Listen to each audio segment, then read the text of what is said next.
ओम नमः शिवाय।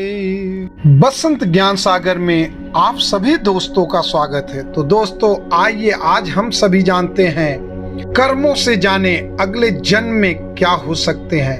आप पशु या पक्षी या इंसान। इस जन्म में मनुष्य योनि मिलने का अर्थ यह नहीं है कि अगला जन्म भी इसी योनि में मिलेगा, क्योंकि जीवन, मरण और अगला जन्म सब कुछ कर्मों के आधार पर ही तय होता है।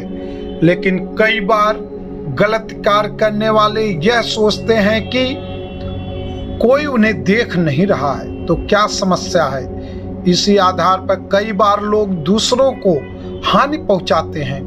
कभी बेवजह किसी की हत्या कर देते हैं तो कभी चोरी, डकैती या फिर अपनों के साथ धोखाधड़ी।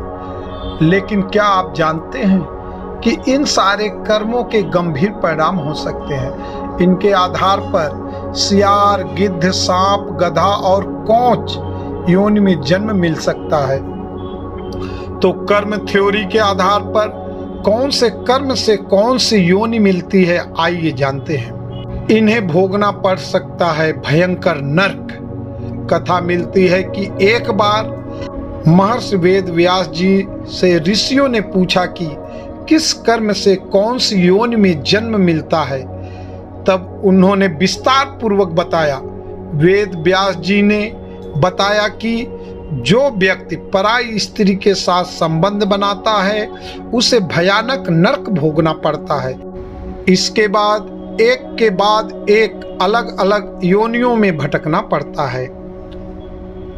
महर्षि वेद व्यास जी ने कहा कि हर स्त्री का आदर करना चाहिए, कभी भी किसी भी स्त्री को परेशान नहीं करना चाहिए, अन्यथा ऐसा करने वाले सबसे पहले भेड़िए के रूप में जन्म लेते हैं। इसके बाद वह कुत्ता बनते हैं, फिर सियार, गिद्ध, सांप, कौवा और बगुला बनते हैं। इन सभी योनियों में जन्म लेने के बाद उसे मनुष्य योनि में जन्म मिलता है।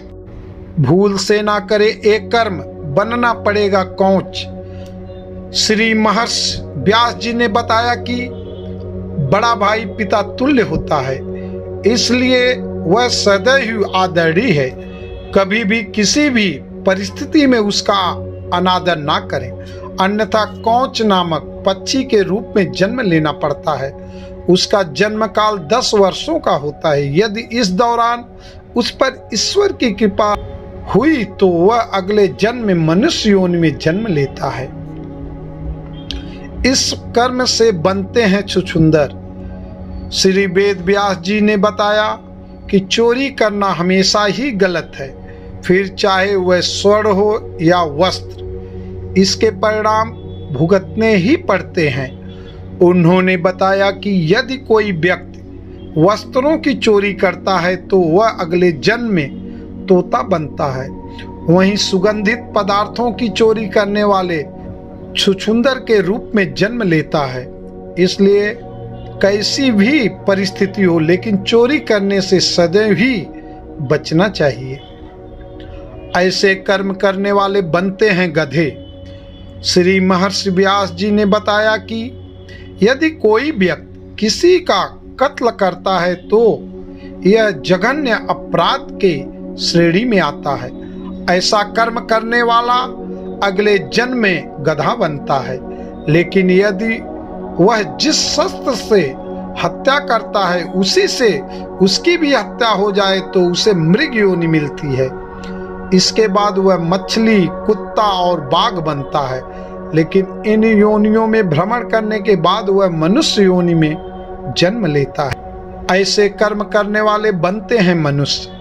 श्री वेद व्यास जी ने बताया कि जो व्यक्ति सदैव दूसरों की मदद करता है, पशु, पक्षी और अन्य जीवों पर दया करता है, जरूरतमंदों की मदद करता है और निस्वार्थ भावना से संचित धन का उपयोग धार्मिक कार्यों में करता है, तो ऐसे व्यक्ति अगले जन्म में मनुष्य योनि में ही जन्म लेते हैं।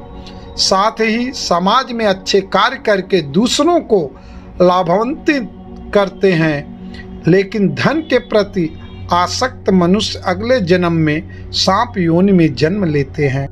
तो दोस्तों, ये थी श्री वेद व्यास जी के मुख वचनों से बताए हुए कुछ बातें। अगर आप सभी लोगों को अच्छी लगी हो तो हमारे चैनल को सब्सक्राइब, वीडियो को लाइक, कमेंट, शेयर जरूर करें और कमेंट बॉक्स में हर हर महादेव जरूर लिखें। हर हर महादेव।